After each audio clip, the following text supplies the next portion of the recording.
mountains in the Salt Lake City area of Utah lives a man who has made a name for himself by working and playing in snow. His name is Jim Phillips, and he's one of the world's experts in living in snow structures. Hey, anybody home? Hey, Diane, it's good to see you. Come on in. Thank you.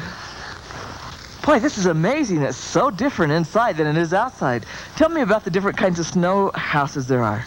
Well, there's about 4 different kinds that we can make up here. Probably one of the simplest that people understand is a snow cave. You'd have a hard bank of snow that you just tunnel back into and make a room in.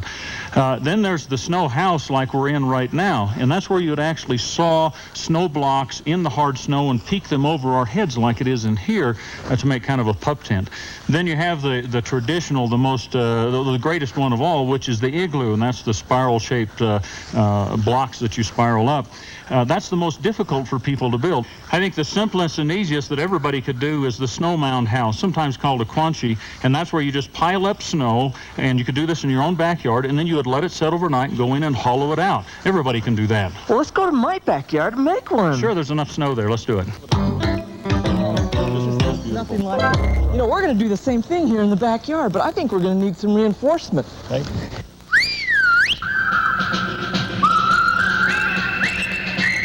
Fortunately, Jim's son and father were on hand to help us out.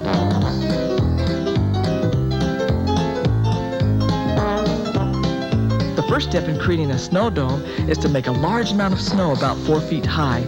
Remember that shoveling snow is very strenuous. It's a good idea to take it easy and not overexert yourself. Diane, what you'd like to do is let the snow mound set overnight. This lets the snow cure up and get firm on the surface. It'll be strong and you can hollow it out inside. The next step is to get about 30 sticks that are about 10 inches long. Paint the ends of the sticks black. You'll see why in a minute. Pound the sticks all the way into the dome, spacing them about 1 to 2 feet apart all the way around the mound. They will serve as guides when you hollow out the inside. What we can use to cut the doorway with, Diane, is a wood saw, just like we use for cutting those snow blocks up on the mountain.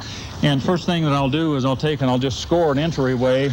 It'll be down kind of low. You want it to be just large enough to get into. Once we get it cutting, it cuts quite nicely.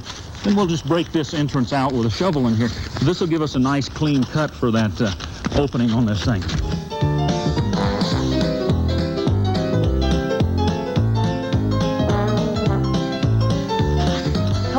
Warm inside. Well, snow's a very good insulator. You see, it's mostly air when you have it like this, and it'll be running 10, 20 degrees warmer inside than it is outside. Temperatures might be around 30 degrees if it was 20 degrees outside. It also keeps the wind from blowing on you or the snow from falling on you. So they're great structures to be in if you're out in the wilderness or in your backyard. As you hollow out the inside, scrape away the snow until you see the ends of the sticks.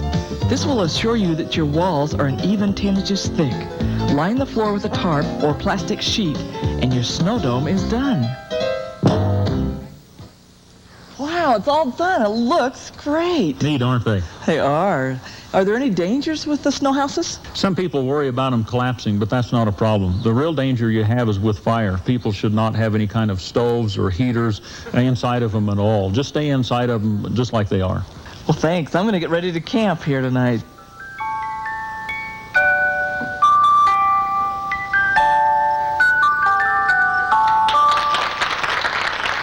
Well, I've got to ask Steve, our director, go back to that iris of the first time that she got in that little the first house. The first house. There. Oh. Aside from making a whale of a fashion statement, That was great. can we talk about indoor games? Was there any room in there? There wasn't a lot of room, I'll be honest with you, but it was nice, cozy, and warm. And we had a blizzard outside. I mean, it was like 30 degrees below zero.